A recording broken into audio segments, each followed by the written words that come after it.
سلام خدمت بینندگان عزیز. مردم. Um jornalista fez uma reportagem impressionante diretamente do Irã, em meio a um cenário tomado por chamas e destruição. Durante a transmissão, ele mostrou de perto os impactos do ataque realizado por Israel, relatando o clima de tensão e medo que tomou conta da região.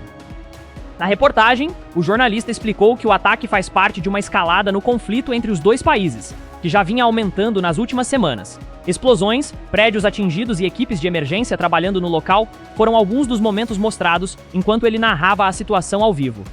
Além de falar sobre o ataque, ele também comentou sobre a preocupação internacional com a possibilidade de o conflito se intensificar ainda mais, envolvendo outros países da região. Especialistas alertam que qualquer nova ofensiva pode aumentar ainda mais a instabilidade no Oriente Médio.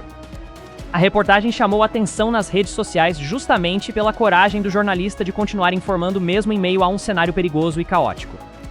Inscreva-se no canal para acompanhar mais notícias e atualizações. اقتصادی پیش نمیاد ولی اینجا نظامی نیست و اینجا متعلق به همه ماست برای بنزینه و برای ماشین‌ها و ماشین‌های آتش‌نشانی و ماشین‌های